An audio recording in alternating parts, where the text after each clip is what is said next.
Good morning बच्चों। पिछले class में हम लोग देख रहे थे ऑप्टिकल इंस्ट्रूमेंट्स, ठीक है। उसमें मैंने दो इंस्ट्रूमेंट पढ़ा दिए थे, सिंपल माइक्रोस्कोप और कंपाउंड माइक्रोस्कोप। सिंपल माइक्रोस्कोप में मैग्नीफाइंग पावर का फॉर्मूला आपको याद रखना है, ठीक है, कि एमपी इक्वल्स होता है दो फार्मूला, दो ही केस पढ़ना है, 1 + d/f जब least distance of distinct vision का इमेज बनता है तो, और दूसरा d/f जब इन्फिनिटी का इमेज बनता है तो, ठीक है। वही क्वेश्चन हम यहाँ पर दे रखे हैं। कंपाउंड माइक्रोस्कोप में एमपी का फॉर्मूला दो था, जनरल फॉर्मूला था v0/u0, ठीक है, d/u। अब u में क्या है, जब फाइनल इमेज इन्फिनिटी बनेगा तो u की जगह पर f हो जाता था, और नहीं तो जनरल के जब d पर इमेज बनता है तो mp इक्वल टू था v0/u0 1 + d/fe, ठीक है। fe होता था आईपीस का फोकल लेंथ, और जब इन्फिनिटी पे बनता था तो v0/u0 इनटू में d/fe। ये दो फार्मूला था, ये आपको याद रखना है। ये था फॉर कंपाउंड माइक्रोस्कोप और ये है सिंपल माइक्रोस्कोप। यही मेन फार्मूला आपको याद रखने हैं डायरेक्ट। ये जब इन्फिनिटी पे इमेज बनेगा, ये जब इन्फिनिटी पे इमेज बनेगा, ये जब डी पे इमेज बनेगा least distance of distinct vision, और ये जब डी पे इमेज बनेगा least distance of distinct vision, और डी की वैल्यू हमको लेनी है 25 सेंटीमीटर। तो यही समरी है पिछले क्लास का, ठीक है। तो अभी का क्वेश्चन देख लीजिए क्या है। सो अभी एक सिंपल माइक्रोस्कोप है। सिंपल माइक्रोस्कोप बेसिकली क्या होता है आपको पता है। सिंपली ये जो होता है एक कॉन्वेक्स लेंस होता है जिसमें ऑब्जेक्ट को फोकस और ऑप्टिकल सेंटर के बीच में रखा जाता है ना। तो उसी में क्या रखा है कि फोकल लेंथ 5 सेंटीमीटर दे दिया, सिर्फ यही दे रहा है उसको और कुछ नहीं, और बताना है मैग्नीफाइंग पावर क्या होगा। फॉर्मूला यूज कीजिए, बनाइए, कोई बड़ी बात नहीं है, ठीक है। ऐसे हम बता दे रहे हैं। पहला ए का सॉल्यूशन देख लीजिए।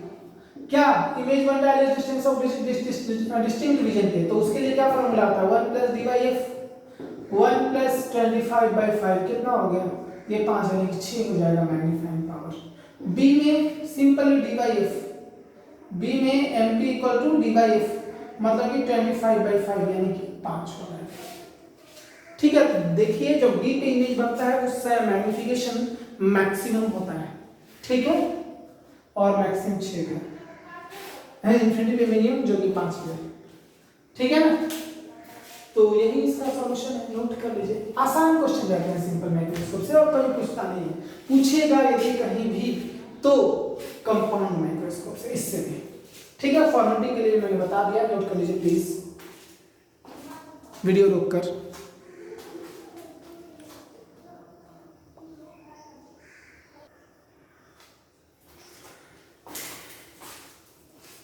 चलिए देखते हैं हम लोग अपना अगला क्वेश्चन कंपाउंड माइक्रोस्कोप से है, ठीक है। देखिए एक कंपाउंड माइक्रोस्कोप में दो लेंस होते हैं, मैंने बताया था कंस्ट्रक्शन में। पहले लेंस जो ऑब्जेक्ट की तरफ होता है उसको कहते हैं ऑब्जेक्टिव, और दूसरा लेंस जो जिसके थ्रू हम लोग फाइनल इमेज देखते हैं उसको कहते हैं आईपीस।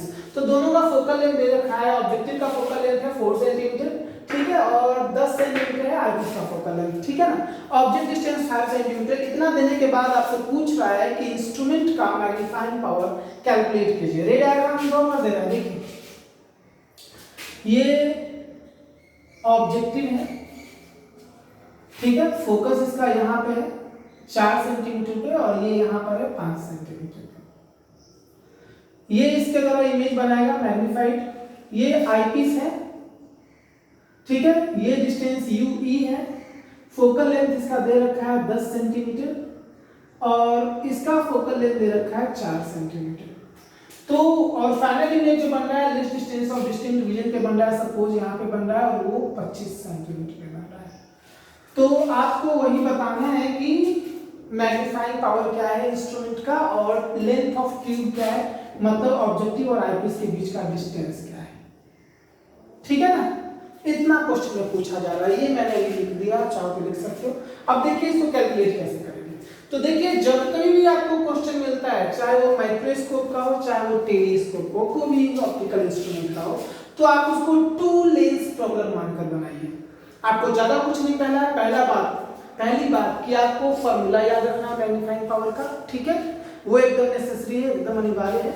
और दूसरी बात, कुछ भी आपको इधर उधर करने की जरूरत नहीं है, 2 लेंस प्रॉब्लम बनाइए, मतलब मानिए इसको और बनाइए। तो देखिए इस लेंस के लिए ऑब्जेक्ट डिस्टेंस कितना है 5 सेंटीमीटर, फोकल लेंथ कितना है 4 सेंटीमीटर। तो क्या हम ये इमेज डिस्टेंस कैलकुलेट कर सकते हैं लेंस फॉर्मूला यूज करके?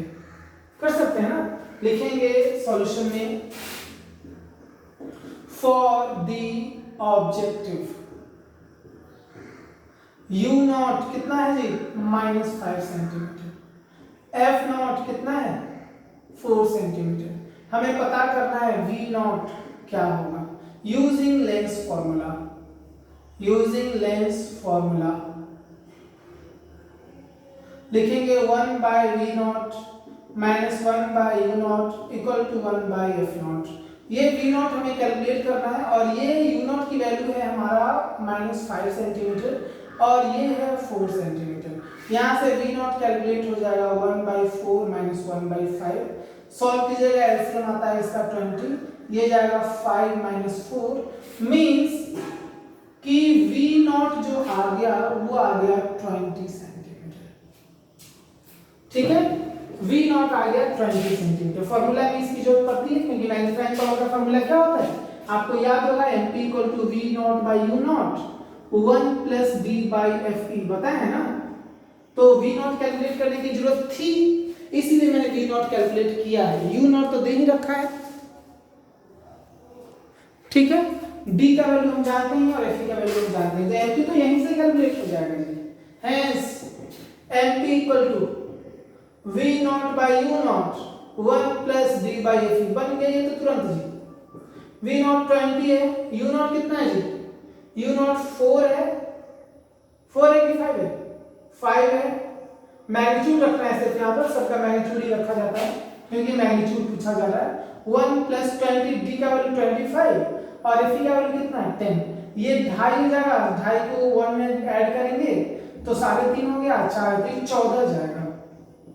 ऐसे ओरिजिनल देखिएगा तो यहाँ माइनस साइन लगा होता है, ठीक है, -14 हो जाएगा यहाँ पे क्योंकि फाइनल इमेज इन्वर्टेड बनता है। यही हमारा आंसर है, ए का सॉल्यूशन यही है, ठीक है। मतलब पहला सॉल्यूशन यही है कि इस डिवाइस का मैग्नीफाइंग पावर कितना होगा तो -14 माइनस ये दिखाता है कि फाइनल इमेज कहाँ बन रहा है, सॉरी फाइनल इमेज उल्टा बन रहा है, ठीक है। फिर उसके बाद पूछा है कि लेंथ ऑफ ट्यूब क्या है। तो लेंथ ऑफ ट्यूब देखिए डायग्राम में V not plus UE। V not कितना है 20 सेंटीमीटर, हमें UE कैलकुलेट करना पड़ेगा, ठीक है। तो कीजिए, लिखो उसके बाद नाउ फॉर आई पीस, ठीक है। VE = कितना है जी -25। इसके लिए इमेज कहां पे बन रहा है 25 पे बन रहा है। फोकल लेंथ कितना है FE 10 सेंटीमीटर और हमें पता करना है कि UE क्या है। लिखेंगे using lens formula, using lens formula यहां लिखना शुरू कीजिए 1 by VE minus 1 by UE = 1 by FE। 1 by VE -25 हमें UE कैलकुलेट करना है और FE कितना है 10। तो यहाँ से UE कैलकुलेट हो क्या आएगा -1/25 -1/10, ठीक है। तो एलसीएम इसका जाना है 50, ये जाएगा -2 और ये जाएगा -5, यानी कि UE जो हो जाएगा -50/7 यानी लगभग 7 सेंटीमीटर होगा, ठीक है। अप्रोक्सीमेटली 7.1 सेंटीमीटर, नहीं 7.749 एक उतरेगा 7.1 सेंटीमीटर लगभग। हेंस लेंथ ऑफ ट्यूब जो है V not plus U not. U not का मैग्नीट्यूड रखना है जी, ठीक है ना। माइनस साइन सिर्फ ये दिखाता है कि U जो है लेंस के सामने है, ऑब्जेक्ट जो है माइनस साइन के माइनस ये दिखाता है। हमें यहाँ पर लेंथ पता करने के लिए मैग्नीट्यूड रखना है, यानी 20 प्लस 7.1 लगभग हो जाएगा ये 27.1 सेंटीमीटर। ये हो जाएगा लेंथ ऑफ ट्यूब। तो 2 लेंस प्रॉब्लम मान के बनाइए, तुरंत बन जाएगा, ठीक है ना। नोट कर लीजिए।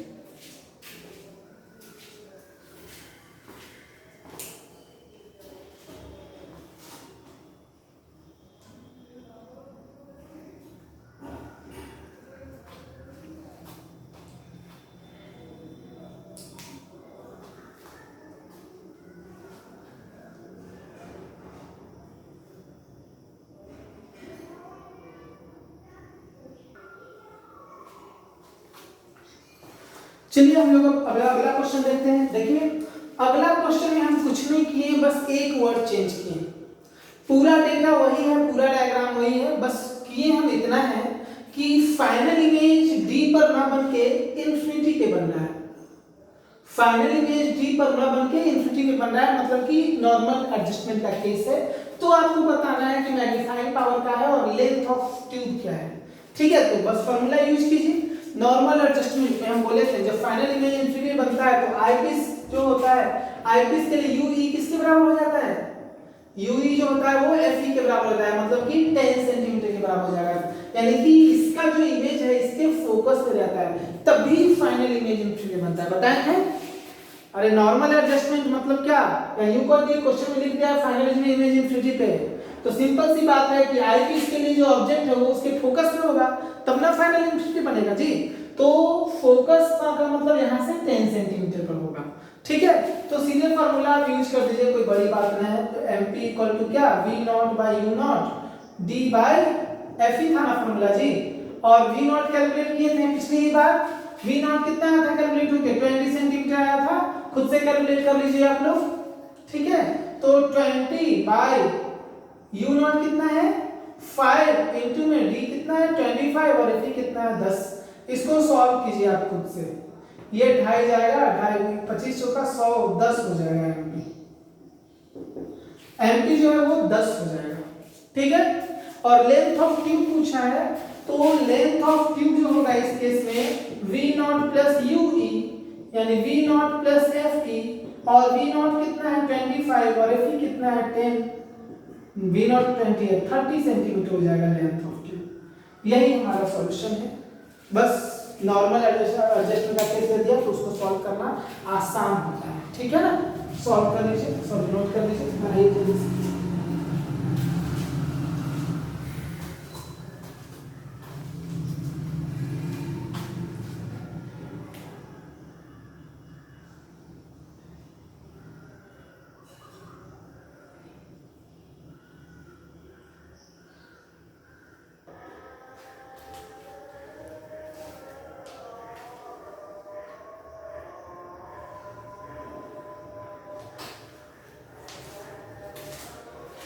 चलिए हम लोग अपना कंटिन्यू करते हैं। ठीक है, आगे टेलीस्कोप देखते हैं, अगला टॉपिक हम लोग।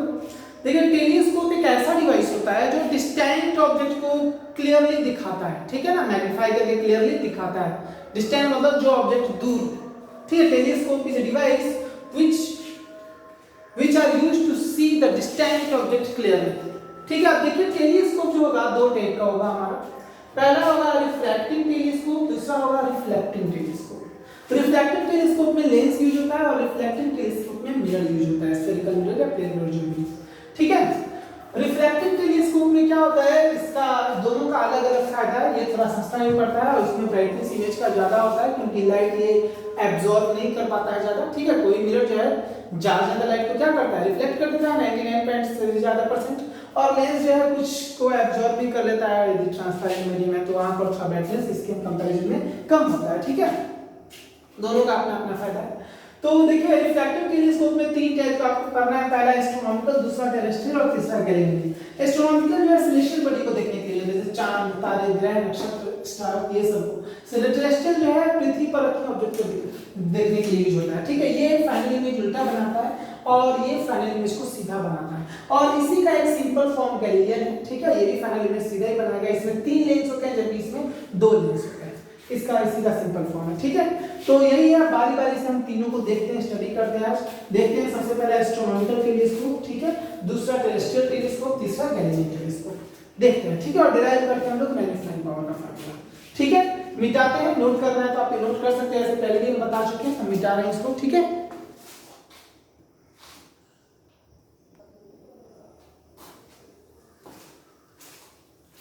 चलिए देखते हैं हम लोग एस्ट्रोनॉमिकल टेलीस्कोप। देखिए डायग्राम बनते हुए देख लीजिए, मेन कॉन्सेप्ट जो है इसमें डायग्राम के पीछे छिपा हुआ है।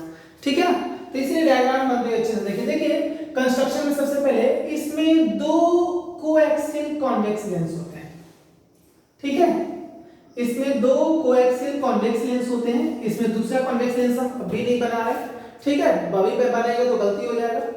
चलिए, अब आपको पता है कि किसी भी टेलीस्कोप में हाँ, पहले पहले लेंस को कहते हैं ऑब्जेक्टिव, जो ऑब्जेक्ट की तरफ वो उस लेंस को नाम देते हैं ऑब्जेक्टिव, और दूसरा जो हम यहाँ पर बनाएंगे उस लेंस का नाम दिया जाएगा आई पीस, क्योंकि ये आई की तरफ है, ठीक है ना, इससे फाइनल इमेज देखा जाना है।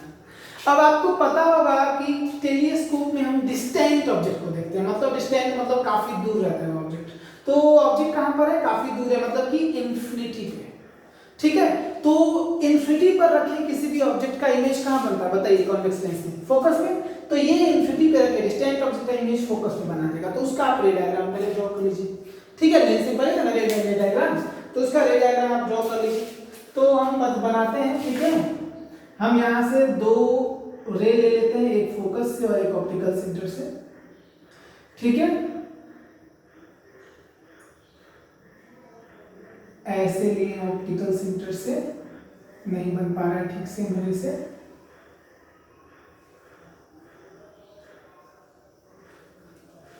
बिना डेविएशन के निकलेगा। और दूसरा आप ले लीजिए कहां से, फोकस से, ठीक है। जब फोकस से लेंगे तो आपको पता है कि ये कैसे निकलेगा, पैरेलल निकलेगा, जहां पे कटेगा वो फोकस होगा, बहुत ही छोटा इमेज बनता है, ठीक है। तो ये बाकी जो इतना दूर तक हम रे को बढ़ा दिए, इसको मिटाते हैं,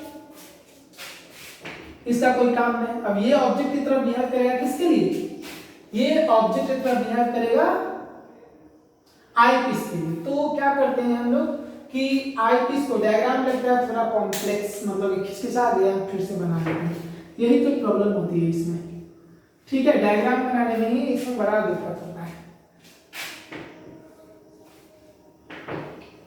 देखिए बनते हुए देखिए डायग्राम आप लोग बनते हुए देखिए, आप लोग की कॉपी पर बनाइएगा तो आप लोगों को दिक्कत होगा, इसीलिए डायग्राम बनते हुए देखिए कि मैं डायग्राम कैसे बना रहा हूं, ठीक है।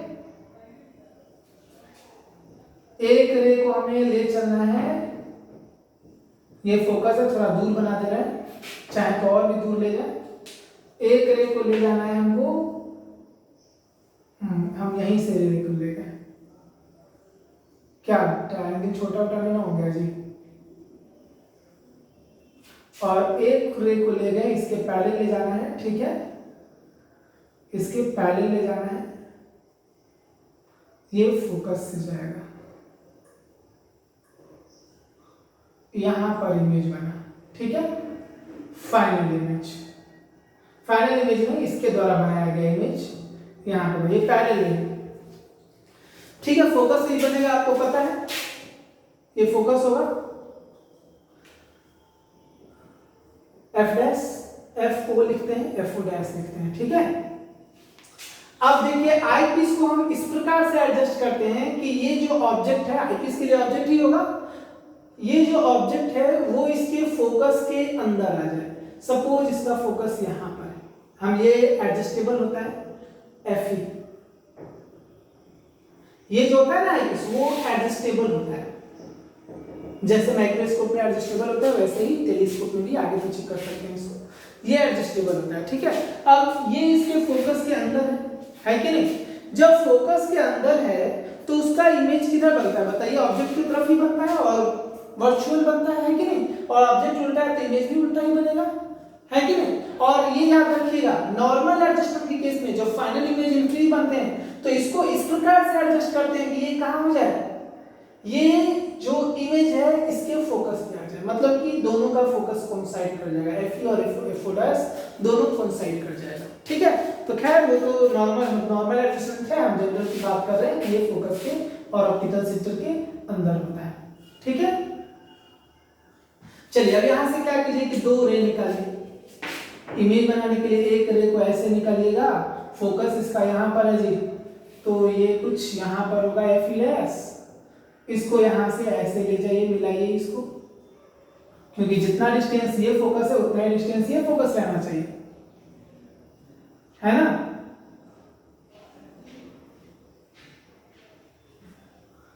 चलिए ये एक रे हुआ, दूसरा रे इसके ऑप्टिकल सेंटर से पास कराते हैं, तो देखिए ये दोनों रेज इधर तो कम से कम नहीं मिलेंगी, क्यों नहीं मिलेंगी, क्योंकि ये दोनों इधर डाइवर्ज होते चले जा रहे हैं, डाइवर्ज होते चले जा रहे हैं तो ये और नहीं मिलेगा, है कि नहीं। तो ये पीछे पीछे बढ़ाने पर मिलेगा। तो आप इनको पीछे बढ़ाइए, आप इनको पीछे बढ़ाइए। पीछे बढ़ाने पर ऑटोमेटिकली ये जहां पर कट जाएंगे, ऑटोमेटिकली काटना है, ठीक ना, जबरदस्ती नहीं कटाना है इसको। पीछे बढ़ाने पर ये अपने मन से जहां पर कट जाएगा, पहले लाइन तो कटेंगे, वहीं पर फाइनल इमेज बना दीजिए, ठीक है। तो ये बना फाइनल इमेज। ये यहाँ ही बन सकता था, यहाँ कहीं बन सकता था। माइक्रोस्कोप में मेरा यहीं पर बन गया था, टेलीस्कोप में यहाँ पर बन रहा है, कहीं भी बन सकता है, ठीक है, क्योंकि वर्चुअल है, वर्चुअल कहीं भी हो सकता है, इसके ऊपर पड़ जाता है, कोई दिक्कत नहीं। तो ये मैंने बनाया, बहुत ही कठिन से मैंने ये बनाया है, रे diagram of the astronomical telescope. ये है हमारा ऑब्जेक्टिव। बहुत कठिनाई होती है इसका रे डायग्राम बनाने में, ठीक है। तो पहले क्या करना है, इंफिनिटी पर का इमेज बनाना है फोकस पर, और तब आईपीस आपको ड्रॉ करना है, नहीं तो नहीं बनेगा ऐसा, तो गलत होना ही होना है, समझ गए। तो ये हुआ। तो कंस्ट्रक्शन में देखिए हम लिखा नहीं रहे हैं, सुन लीजिए आप लोग और खुद से लिखिएगा। कंस्ट्रक्शन में क्या लिखिएगा, सुन लीजिए कि the astronomical telescope consists of two convex lenses placed coaxially. दोनों कॉन्वेक्स लेंस कोएक्सियली प्लेस किए जाते हैं, ठीक है। दोनों को डिफाइन कीजिएगा, इसको ऑब्जेक्टिव कहते हैं, इसको आईपीस कहते हैं। लिखिएगा कि the lens which is near toward the object, the lens which is toward the object is called objective and the lens through which final image is seen, वो लेंस जिससे फाइनल इमेज देखा है, the lens through which the final image is seen is called eyepiece, ठीक है। एक बात और, the diameter या aperture, the aperture of the objective is large as compare to eyepiece. Aperture जो होता है, ध्यान दीजिएगा, ऑब्जेक्टिव का, वो आईपीस के मुकाबले ज्यादा बड़ा होता है। डायग्राम में मैंने बड़ा नहीं दिखाया, लेकिन बड़ा होता है।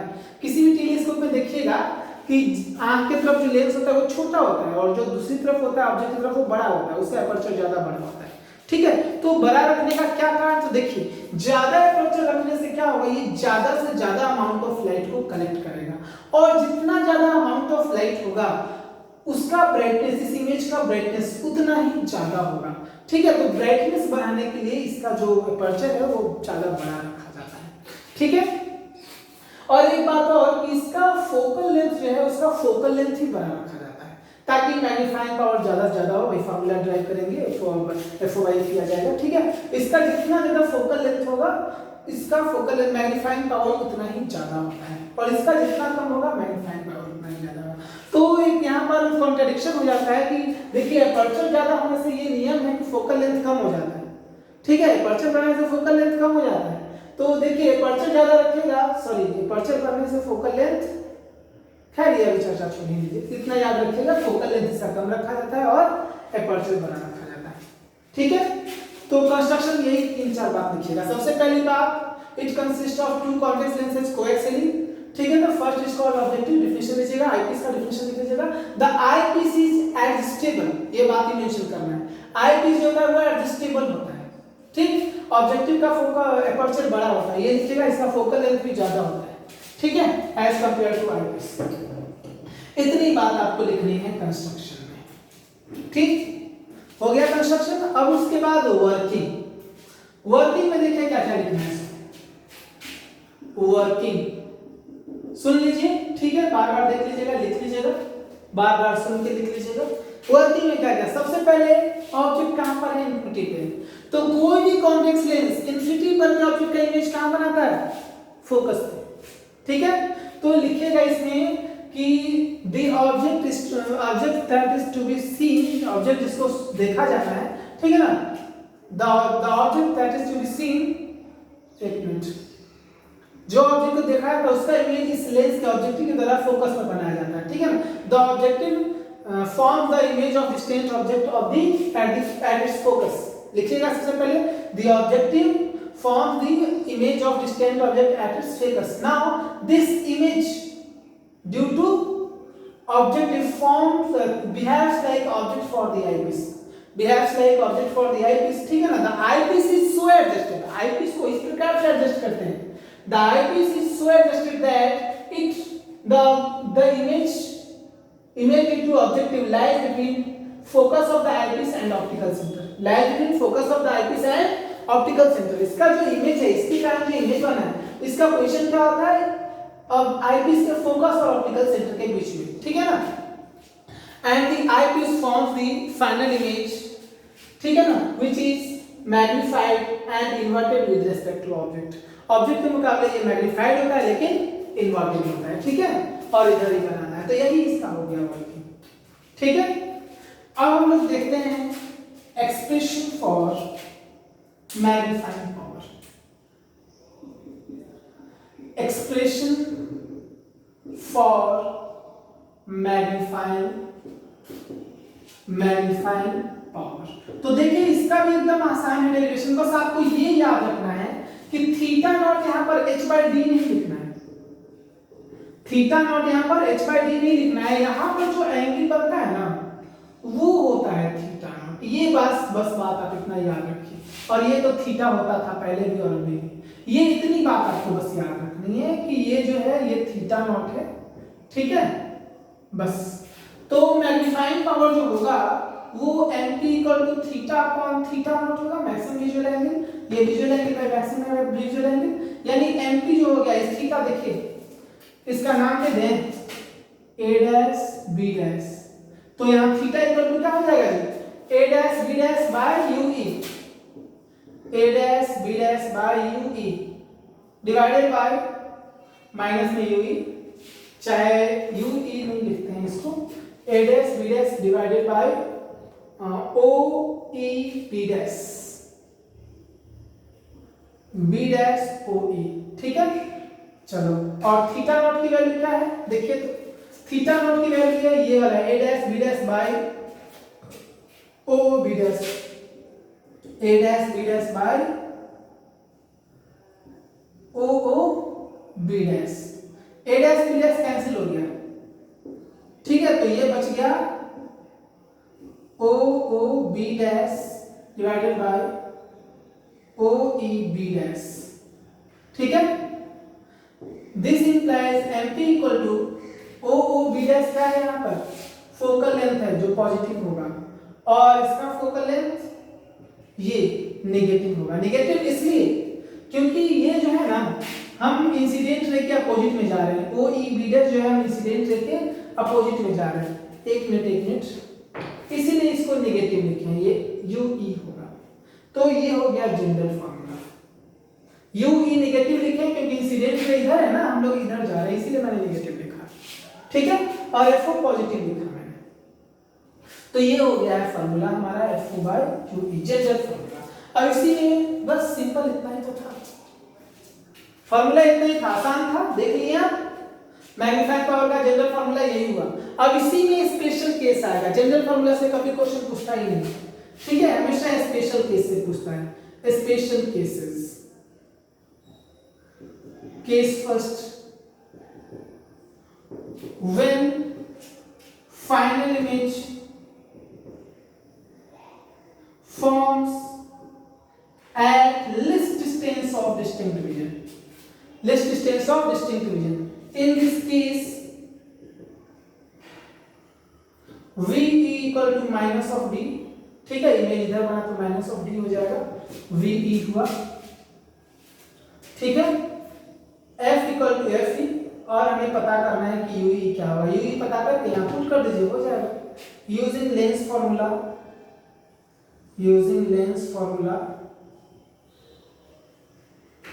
क्या लिखेंगे हम, 1 बाय माइनस डी, चाहे 1 by V E minus 1 by U E equal to, या 1 by V minus 1 by U equal to 1 by F, 1 by V की जगह पर माइनस डी लिखेंगे, यहाँ पर यू ई लिखेंगे माइनस साइन के साथ, और ये एफ ई लिखेंगे। हमें यू ई की वैल्यू चाहिए ना जी, यू ई की वैल्यू हो जाएगी 1 by F E plus 1 by D, ये वैल्यू आप यहाँ पर पुट कर दीजिए, ठीक है। Put the value of 1 by U E in equation first, ये इक्वेशन फर्स्ट मान लेते हैं। अब ये वैल्यू आप पुट कर लीजिए, ठीक है, हो जाएगा एमपी कैलकुलेट स्पेशल केस में। तो हमको मिलेगा यहाँ पे hence mp equal to minus of F naught into 1 by U E minus of F naught into 1 by F E plus 1 by D.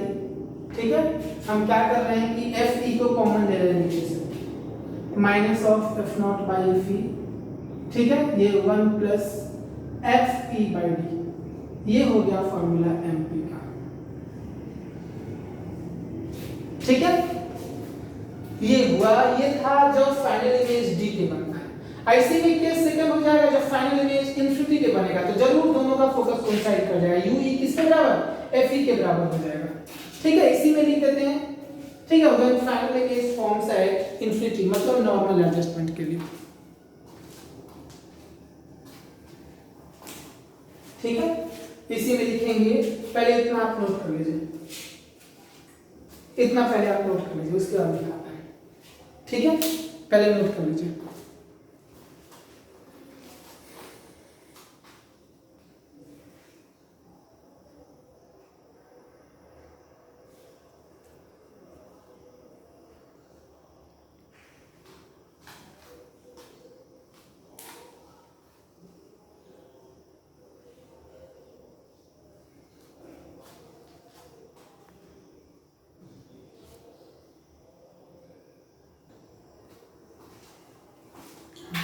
देखिए when final image forms at infinity, तो देखिए infinity का फाइनल इमेज जब infinity पे बनता है तो इसको कहते हैं नॉर्मल एडजस्टमेंट। इस टेलीस्कोप का जो एडजस्टमेंट है वो एडजस्टमेंट कहलाता है normal adjustment.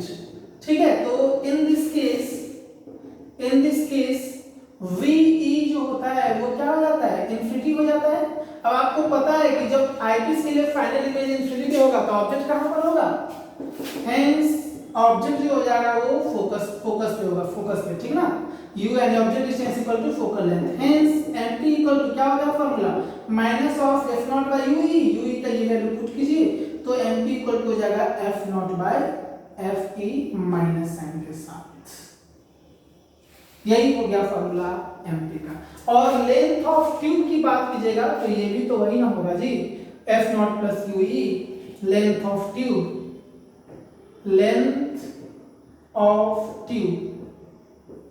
Length of tube L equal to क्या हो जाएगा, f naught plus ue। Normal adjustment के केस में ue की वैल्यू किसके बराबर, fe के बराबर। लिखेंगे फॉर नॉर्मल एडजस्टमेंट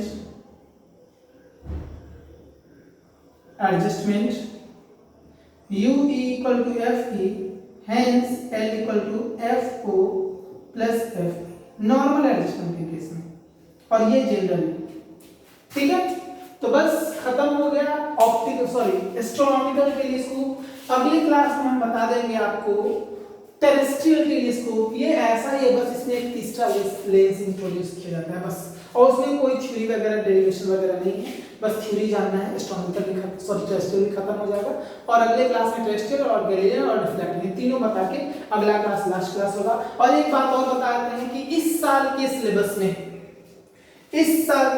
में ऑप्टिकल इंस्ट्रूमेंट शामिल नहीं है। 12th के सिलेबस में ऑप्टिकल इंस्ट्रूमेंट नहीं पूछा जाएगा, लेकिन मेंस और नीट में पूछा जाएगा। ठीक है, मेंस और नीट से ये गायब नहीं हुआ है, सिर्फ बोर्ड के सिलेबस से गायब हुआ है इस साल के लिए, वो भी इस साल के लिए गायब हुआ है। जरूरी नहीं है कि वो अगले साल के लिए भी गायब हुआ है, समय की कमी को देखते हुए सिर्फ इस साल गायब किया है। ठीक है, तो नोट कर लीजिए। Thank you.